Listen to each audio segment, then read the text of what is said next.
So hello guys and welcome back to our channel. तर हा आहे आपल्या सिरीजचा डे 11 जिथं आपण करणार आहोत 45 days इंटरमिटिंग fasting for Ganesh Chaturthi. तर सकाळ सकाळी मी जिरे वॉटर न पिता लिंबू पाणी पिले, म्हणजे गरम पाण्यामध्ये लिंबू पिळून ते पिली. त्यात साखर मधबीत काहीच नव्हतं. आणि मी डिस्क्लेमर आधीच देते की हा श्रावणच्या एक दिवसा आधीचा व्हिडिओ, म्हणजे गटारीच्या दिवसाचा, म्हणून मी प्रॉन्स खाल्ले. मी स्ट्रिक्ट श्रावण पाळला, जसं की मी सांगितलं होतं डे 10च्या व्हिडिओमध्ये की मी एक सरप्राईज देणार आहे. तर हा मी जिम जॉईन केलं आणि हाच आहे माझा सरप्राईज. कालच्या व्हिडिओमध्ये तुम्हाला समजलंच असेल. माझा फर्स्ट डे होता म्हणून तिने माझ्याकडून फक्त कार्डिओच करून घेतला आणि कार्डिओच्या आधी तिने प्री वर्कआउट केलं, वर्कआउटच्या नंतर स्ट्रेचिंग पण करून. आणि हे सगळं करून झाल्यानंतर तेव्हा काय नाही फील होत. जेव्हा घरी जातो दुसऱ्या दिवशी उठतो ना तेव्हा एवढी बॉडी पेन होते. आता मी चालली जिमवरून परत क्लासला आणि क्लासवरून मग घरी जाईल.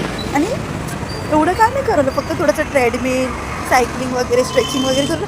आणि तिने म्हणून ती डंबल वगैरे का नव्हतं, तिला काय माहिती. मी मस्त माझ्या फील्डला, पूर्ण फील्डला माझ्या जिमचेच त्या पोरी असे मोठे मोठे 90 किलो 100 किलो उचलत आहेत, डंबल घेत आहेत. आणि मला तरी का उचललं तिला नाही समजलं नाही.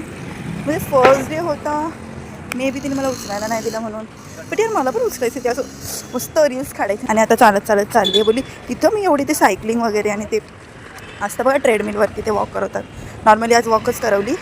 मग मी बोलली मी तिथं चालते तर मी आता पैसे का घालू रिक्षाला, मग मी आता परत चालत चालत चालली क्लास करते. मला लिटरली वाटत होतं की ती मला डंबल वगैरे उचलायला देईन, पण तिने मला डंबल वगैरे उचलायलाच दिला नाही. आणि माझी जिम ट्रेनर लेडीज आहे. मग घरी गेली आणि घरी जाता जाता मग मला रस्त्यात भेटले तर आम्ही आंबे घेतले. मग खूप दिवसानंतर देवपूजा केली. आज जेवायला होता भाकर भाजी आणि वडी. आणि आजच्यासाठी एवढं. Thank you for watching. व्हिडिओ आवडला असेल लाईक करा. बाय.